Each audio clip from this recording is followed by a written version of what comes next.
Listen closely, my friends. There is a kind of power that never raises its voice. It does not knock twice. It does not send a third message. It does not stand outside a closed door explaining why it deserves to be let in. It simply turns and walks and disappears into its own peace. And the silence it leaves behind becomes louder than every word it could have said.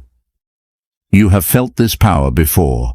You have felt it slipping through your fingers in the moment you sent one more text. You have felt it leave your body in the second you started a sentence with, "I just want you to understand." Every time you explained yourself to someone who had already decided not to listen, you handed them a piece of your soul, and you did it for free. Tonight that ends. Marcus Aurelius once wrote in the cold of a military camp, far from comfort, far from applause, a single line meant only for himself. Waste no more time arguing about what a good man should be. Be one.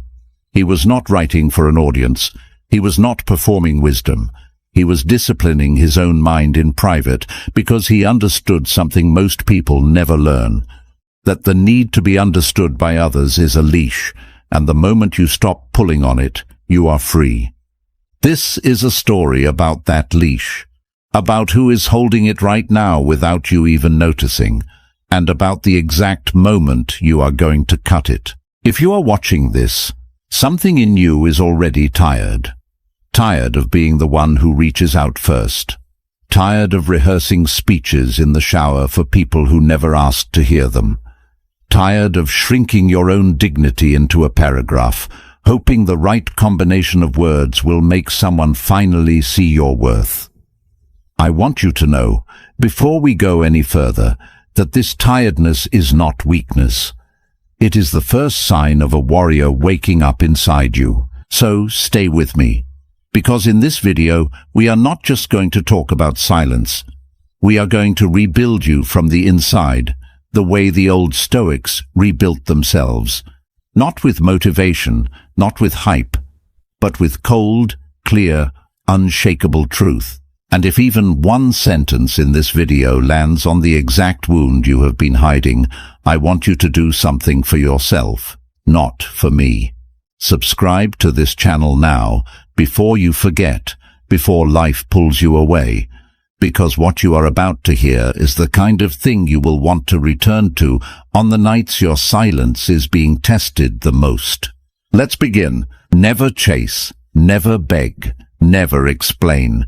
Say those words back in your mind right now, slowly, like a vow, because that is exactly what this is, not a strategy, not a manipulation tactic to win someone back, a vow you make to yourself, the same way a Roman soldier swore loyalty before a battle he might not survive. You are about to swear loyalty to your own peace. Point 1. The chase always costs more than the prize. Think about the last time you chased something, a person, an answer, a closeness that kept slipping away the harder you reached for it. Notice that the chasing itself changed you. It made you smaller. It made you watch your phone like a man waiting for a verdict. It made you available at hours you should have been sleeping, hopeful over silence that should have told you everything. Epictetus, a man who spent his early life in literal chains as a slave before becoming one of the greatest minds Rome ever produced, said something that should be carved into the wall of every heartbroken person's room. Some things are within our power, and some things are not. He divided the entire universe into 2 columns, what you control and what you do not. Your reactions, your judgments, your effort, your silence, these belong to you. Their feelings, their timing, their choice to respond or vanish. These were never yours to begin with.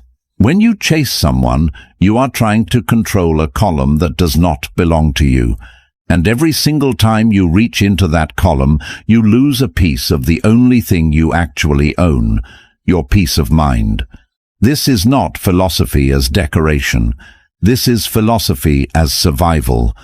Here is the part nobody tells you. The chase does not just fail to bring them back, it actively pushes them further. Human nature responds to scarcity, not to surplus. The moment you become endless texts, endless apologies, endless availability, you stop being something rare, and nothing rare ever had to chase. The diamond does not run after the buyer. The lion does not run after the gazelle while screaming that it is hungry. Power moves differently.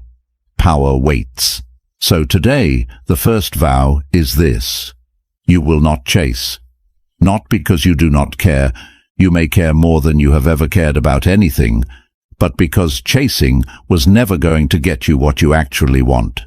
What you want is not their attention. What you want is peace, and peace is found exactly where chasing ends. Point 2. Begging is the death of self-respect, and most people don't even notice it happening. Begging rarely looks like begging. It wears costumes. It dresses up as "I just need closure." It dresses up as "I deserve an explanation." It dresses up as one more phone call disguised as concern. But strip away the costume, and underneath it is always the same posture. A person on their knees asking someone else for permission to feel okay. Seneca, writing letters to his friend Lucilius from a life that had seen exile, power, and eventual betrayal by the very emperor he had mentored, wrote that we suffer more in imagination than in reality. Read that again. Most of the begging you have ever done was not even in response to present pain. It was in response to a story your own mind was telling you about a future you feared. You weren't begging because the moment demanded it. You were begging because your imagination had already written the worst possible ending, and you thought one more sentence could rewrite it. It could not. It never could. The only thing that ever rewrites an ending is time, distance, and your own changed relationship with the situation, none of which require a single word spoken to the person who hurt you. Here is a brutal truth the Stoics understood better than any modern self-help book will ever tell you. The people most worthy of your explanation are exactly the people who would never make you beg for one. If someone has made you feel like you have to fight for their basic respect, the fight itself is the answer. You do not need to win it. You need to walk away from a game that was rigged before you ever sat down at the table. Point 3. Silence is not the absence of communication. It is the most advanced form of it. There is a strange irony in human relationships. The more urgently you try to make someone understand you, the less they actually do. Words, when overused, become noise. But silence cannot be argued with. Silence cannot be twisted, quoted out of context, or used against you later. Silence simply exists, total and complete, and it forces the other person to sit alone with the one thing they cannot escape, their own conscience. Marcus Aurelius governed an empire that stretched across 3 continents, yet some of his most quietly devastating wisdom was this: that it is not death that a man should fear, but never beginning to live a true life. Translate that into the language of heartbreak and betrayal, and it becomes this: it is not the silence you give someone that you should fear. It is continuing to live a life where your peace depends on whether they respond. When you go silent on someone who expected noise from you, you are handing them something they were never prepared to receive: a mirror. They expected a fight. They expected tears. They expected the version of you that begs. Instead, they get quiet. And in that quiet, they are forced for the first time to actually examine what they did, because you are no longer doing the emotional labor of reacting for them. This is why silence terrifies certain people far more than confrontation ever could. Confrontation gives them something to respond to, something to defend, something to argue. Silence gives them nothing except themselves. If this is striking something in you right now, something you have been needing to hear for longer than you have admitted, Take 30 seconds and subscribe to this channel, not as a favor to me, as a promise to the version of you that is finally choosing peace over noise. Because what comes next builds directly on what you just heard, and I do not want you to lose this thread. Point 4. Explaining yourself to people who have already judged you is like reading poetry to a wall. There is a particular kind of pain that comes from being misunderstood by someone whose opinion mattered deeply to you. Every fiber in your body wants to correct the record. You want to say, "That's not who I am. You have it all wrong. Let me explain what really happened." This instinct feels like justice. It is actually exhaustion in disguise. Epictetus taught his students a simple but devastating exercise. He told them to imagine someone insulting them and to ask only one question in response. Does this person's opinion of me change who I actually am? The answer every single time is no. Your character was not formed by their interpretation of you, and it will not be unformed by it either. So why are you spending your limited hours on this earth trying to edit a portrait someone else painted with a brush dipped in their own bitterness? Here is what the Stoics knew that we have forgotten in an age of constant self-justification on every platform we touch. Explanation is only valuable to someone who is willing to actually receive it. If a person has already closed their mind, your words do not land, they bounce. And every bounced word costs you energy you will never get back. You cannot pour water into a cup that has already been turned upside down. You can only stand there, getting wet, mistaking your own persistence for love. The Stoic does something radically unfashionable in moments like this. He simply stops talking. Not out of pride, not out of coldness, but out of the recognition that some doors were never going to open no matter how eloquently he knocked. And in that recognition, there is an unexpected gift, relief. The relief of no longer auditioning for someone else's belief in you. Point 5. Watching, not speaking, is how you finally see the truth. There is an old idea, older than Stoicism itself, that actions reveal what words conceal. People can apologize beautifully. People can promise change with tears in their eyes. But patterns do not lie the way mouths do. When you stop talking, when you withdraw the noise you usually bring into a relationship, you create a kind of silence that functions like a laboratory. In that silence, you finally get to observe who someone actually is, uncomplicated by your own emotional contribution to the dynamic. This is one of the most underrated tools the Stoics ever gave us, the discipline of observation over participation. Marcus Aurelius would remind himself, almost daily, to look at things as they truly are, stripped of the story his mind wanted to attach to them. Applied to relationships, this means watching what someone does when you give them nothing to react to. Do they reach out genuinely without being prompted? Or do they disappear the moment the performance of pursuing you is no longer required? You will learn more about a person's character in 30 days of your silence than you would in 3 years of their explanations. Because explanations are designed to be heard. Patterns are not designed at all. They simply are. And the Stoic prefers what simply is over what is designed to be believed. Point 6. The need for closure is often just heartbreak wearing a disguise. We have been taught by decades of relationship advice that closure is something owed to us. A final conversation, a clean ending, a clear answer to the question, why? But ask yourself honestly, when has closure from someone who hurt you ever actually felt like relief? More often, it reopens the wound in a different shape. It gives you new words to replay at 3 in the morning. It gives the person who hurt you one more opportunity to control the narrative of how the story ends.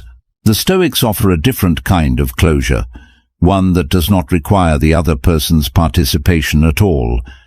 It is the closure of acceptance, not acceptance that what happened was fair or good or deserved.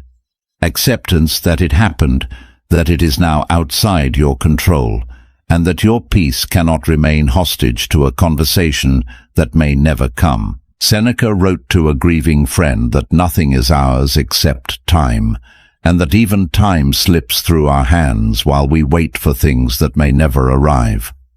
Every minute you spend waiting for someone to give you closure is a minute stolen from a version of your life that has already moved on without their permission.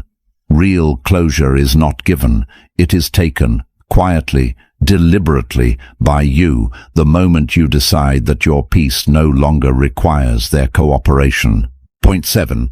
Detachment is not coldness, it is the highest form of self-respect. There is a fear that keeps people trapped in cycles of chasing and begging, the fear that detachment makes them heartless, that walking away quietly means they did not care enough to fight. This fear is a lie told to you by every version of love that was actually possessiveness in costume. Real love, the kind the Stoics described, does not require proximity to prove its depth. You can love someone fully and still walk away from the version of the relationship that was costing you your dignity. Marcus Aurelius lost children. He lost friends to betrayal.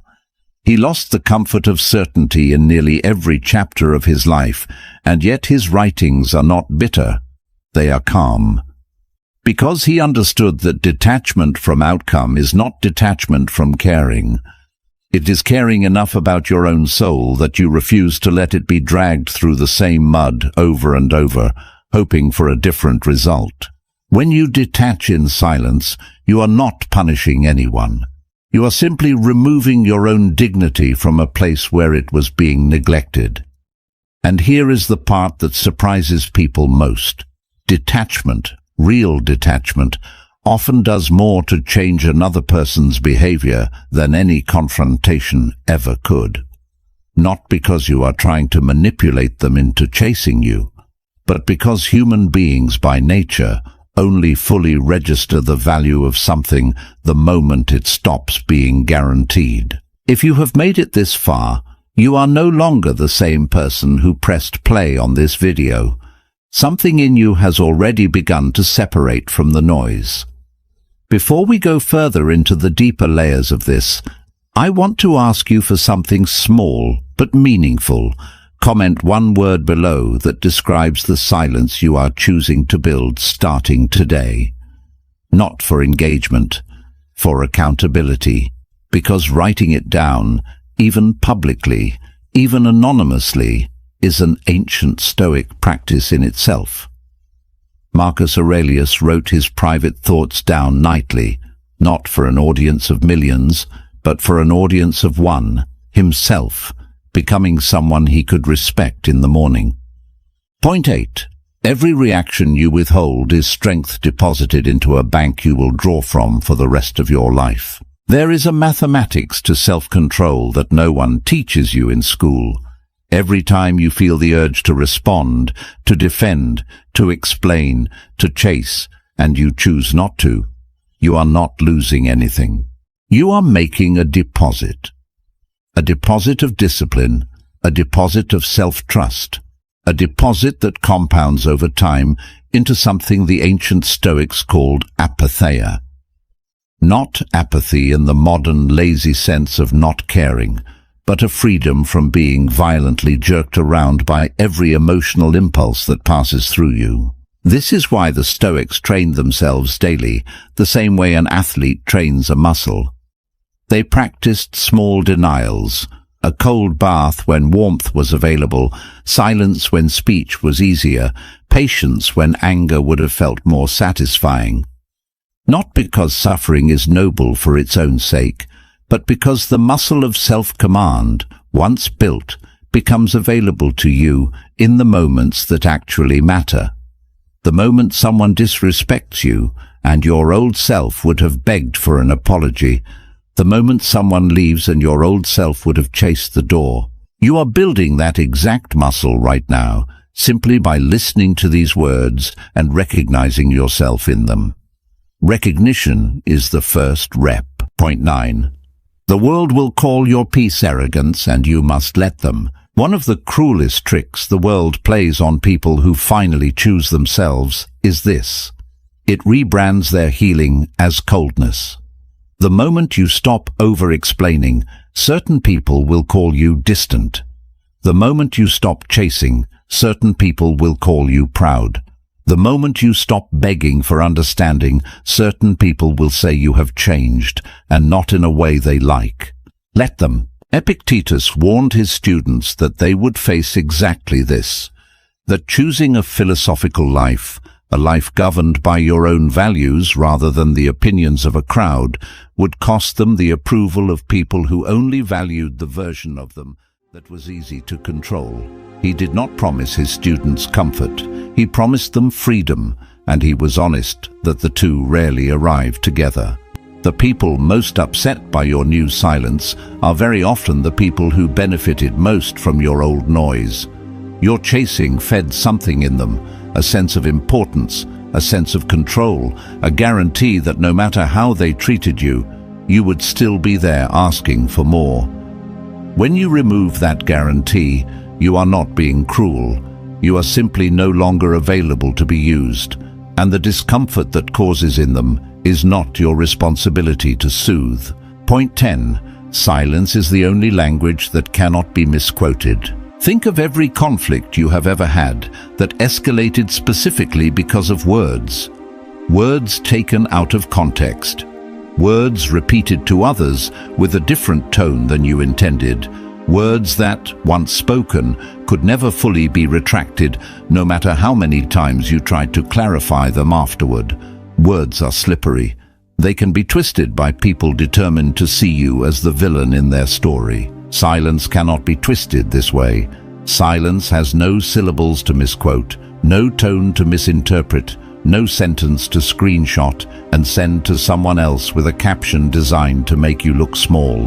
When you choose silence over explanation in moments of conflict, you are choosing the one form of communication that protects you completely.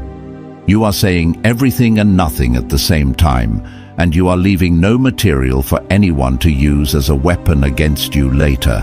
This was not weakness for the Stoics. It was strategy and dignity fused into one decision. Marcus Aurelius, ruling over an empire full of people eager to misrepresent his every move for political gain, understood that the wisest response to manipulation was very often no response at all.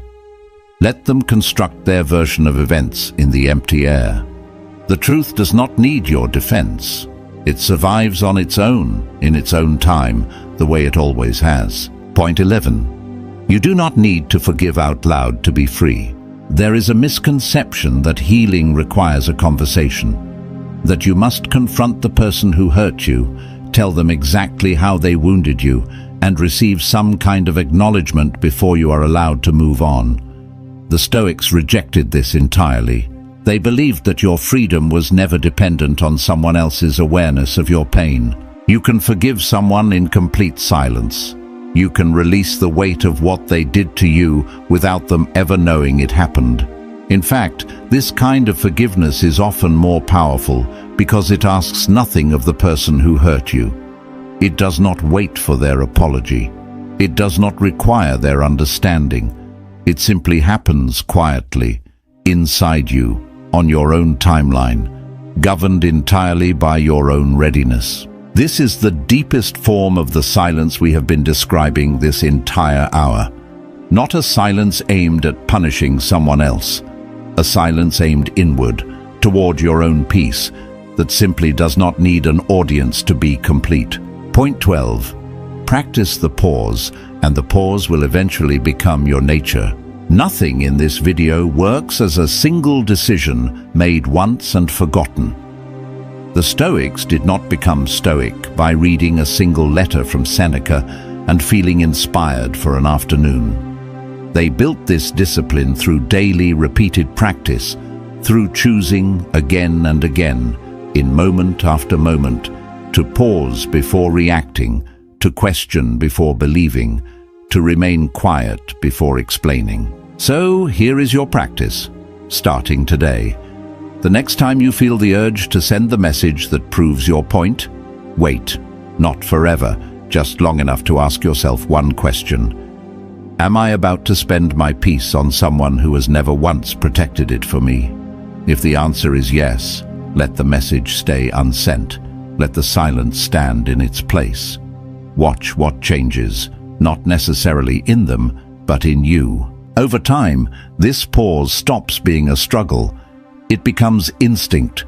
You will reach moments of disrespect, betrayal, even heartbreak, and instead of reaching for your phone, you will simply breathe and let the moment pass through you without demanding anything from you in return. This is not numbness, this is mastery. Point 13. Your absence is the only message some people will ever understand. There are people in this world who cannot be reached by words, no matter how carefully chosen, no matter how patiently delivered. These are people who only register loss when it has already happened, who only value presence the moment it is withdrawn. For these people, your silence is not just a strategy. It is the only language fluent enough to reach them. You do not need to announce your absence. You do not need a farewell speech, a final paragraph explaining your decision, a dramatic exit designed to be felt. The most powerful absences in history were quiet ones. You simply stop being available in the way you used to be, and you let that fact speak for itself in its own time, without your narration. This is the final teaching, and perhaps the hardest one to live by. The people who deserve your words will never make you fight to be heard, and the people who make you fight to be heard were never going to value the words you finally found the strength to give them anyway. Let your silence be the last thing you offer the people who only ever wanted your noise. Let your peace be the thing you protect above being right, above being understood, above being missed. You do not need their permission to heal. You do not need their applause to grow. You only need the quiet, steady, unglamorous discipline of choosing yourself over and over until it stops feeling like a choice and starts feeling like who you simply are. If even one sentence in this hour found its way into the exact place inside you that needed it, that was not an accident. That was your own readiness meeting the right words at the right time. Hold on to that thread, because we are only halfway through what this silence can teach you, and the deeper layers we are about to walk through will ask more of you than the first half did. Point 14. The body remembers what the mind tries to forgive too quickly. There is a mistake people make when they decide to practice silence and detachment. They think the work is purely mental, a matter of willpower, a matter of simply deciding to stop reacting. But the Stoics, for all their emphasis on reason, never denied the body's role in this. Zeno of Citium, the founder of the school itself, taught his students in the Stoa, the covered walkway in Athens that gave Stoicism its name, that virtue was a practice of the whole self, not a debate confined to the mind. Your body holds the chase even after your thoughts have let it go. You will notice this in the tightness in your chest when their name appears on a screen. You will notice it in the way your hands move toward your phone before your conscious mind even registers the impulse. This is not failure. This is simply the residue of old patterns, and the Stoics had a name for the work of clearing that residue. Ascesis, the discipline of training, the same root word that gives us ascetic, not punishment, training. So when you feel your body pulling you toward the old behavior, the chase, the explanation, the second message, do not fight it with shame. Notice it the way a soldier notices an old wound ache before rain. Acknowledge it, breathe through it, and let the moment pass without obeying it. Each time you do this, the ache grows quieter. This is not instant. No real transformation ever is. But it is certain, the same way a path through a forest becomes clearer the more it is walked. Point 15. Betrayal is not proof that you are unlovable.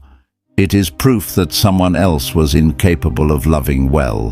One of the cruelest lies the mind tells after betrayal is that the betrayal was a verdict on your worth. That if you had been smarter, prettier, calmer, more patient, more understanding, this would not have happened to you. The Stoics offer a sharp correction here, one that Epictetus delivered to his students again and again. It is not events that disturb us, but our judgments about events. The betrayal happened. That is fact, unchangeable, belonging to the past. But the meaning you assign to it, that is yours to choose, and most people choose the meaning that hurts them the most. Consider an alternative judgment. Someone's capacity to betray you was never about your value. It was about the limits of their own character, limits that existed long before you ever met them, limits that would have surfaced eventually with anyone who got close enough. You did not cause their dishonesty. You simply happened to be standing nearby when it revealed itself.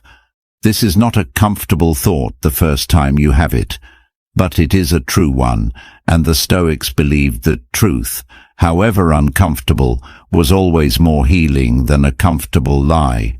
Cato the Younger, a man so devoted to his principles that he chose death over living under a tyrant's rule, was famous for a single trait above all others.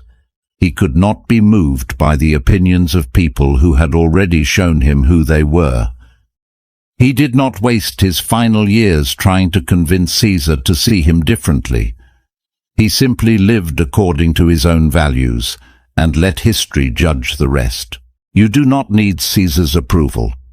You do not need the approval of the person who betrayed you. You need only your own continued alignment with who you know yourself to be.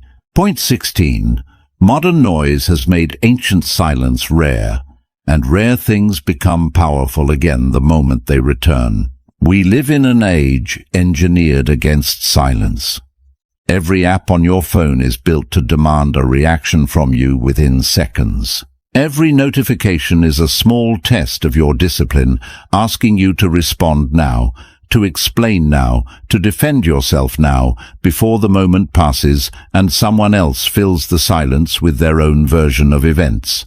This environment did not exist for Marcus Aurelius. It did not exist for Seneca. And yet their wisdom about silence applies more urgently now than it ever did in their own time, because we have built a world specifically engineered to make silence feel impossible. This is exactly why practicing it today carries more power than it ever did before. In a world of constant reaction, the person who does not react becomes almost mythical. Think about the people you have known in your own life who rarely explained themselves, who rarely defended their choices in long paragraphs, who simply lived and let their lives speak for them. Did you not find yourself, almost against your will, more curious about them, more respectful of them than the people who explained everything in exhausting detail? This is not an accident of personality. It is a law of human psychology that the Stoics understood 2,000 years before psychology existed as a science. Scarcity creates value. Constant availability destroys it. Every time you resist the urge to respond instantly, you are not falling behind in some imaginary race. You are doing something almost nobody around you has the discipline to do, and that alone makes you rare. Point 17. Stop confusing peace with numbness. There is a fear that holds many people back from this kind of discipline.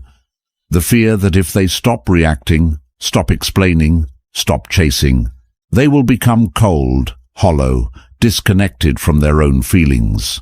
This fear misunderstands what Stoic silence actually is. The goal was never to stop feeling. Seneca grieved. Marcus Aurelius mourned children he buried with his own hands. These were not unfeeling men. They were men who refused to let their feelings dictate actions that betrayed their own dignity.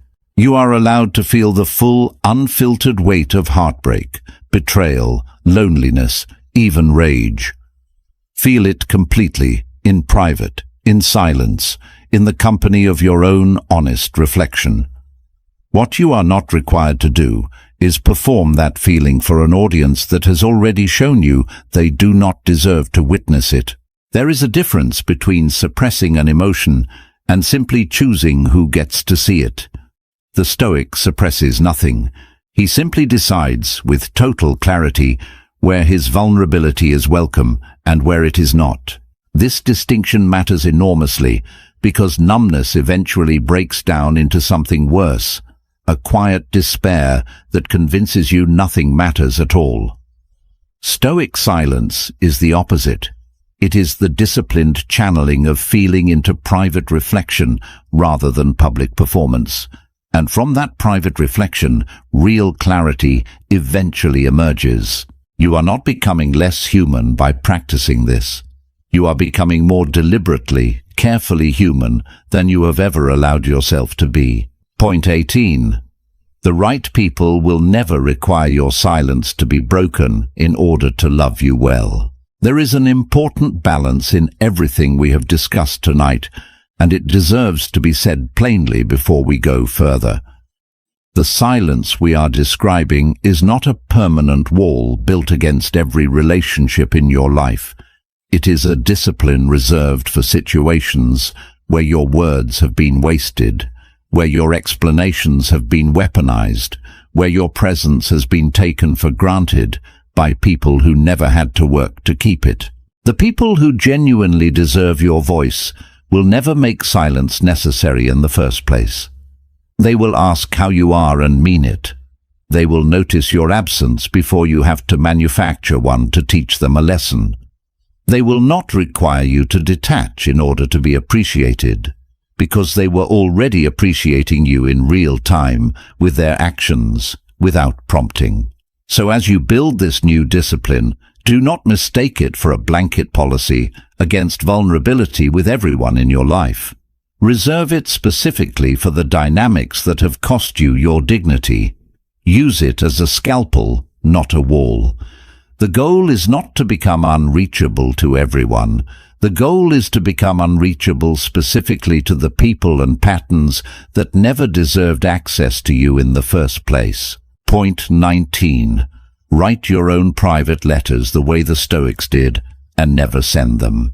One of the most striking things about ancient Stoic writing is how much of it was never intended for an audience. Marcus Aurelius's meditations were private journal entries, written in a tent on military campaigns, addressed to no one but himself. Seneca's letters to Lucilius, even though Lucilius was a real person, often read more like a man working through his own thinking out loud than a man trying to convince another of anything. Borrow this practice directly. When you feel the urge to explain yourself to someone who hurt you, write the letter. Write every furious, wounded, desperate word you want to say. Then do not send it. Read it back to yourself the next day, and notice how much of it was really about them, and how much of it was actually about you, trying to process your own pain through the illusion of an audience. Burn the letter, delete the letter, keep it in a drawer you never open again, but never send it. This single practice will save you from more regretted messages than almost anything else in this video.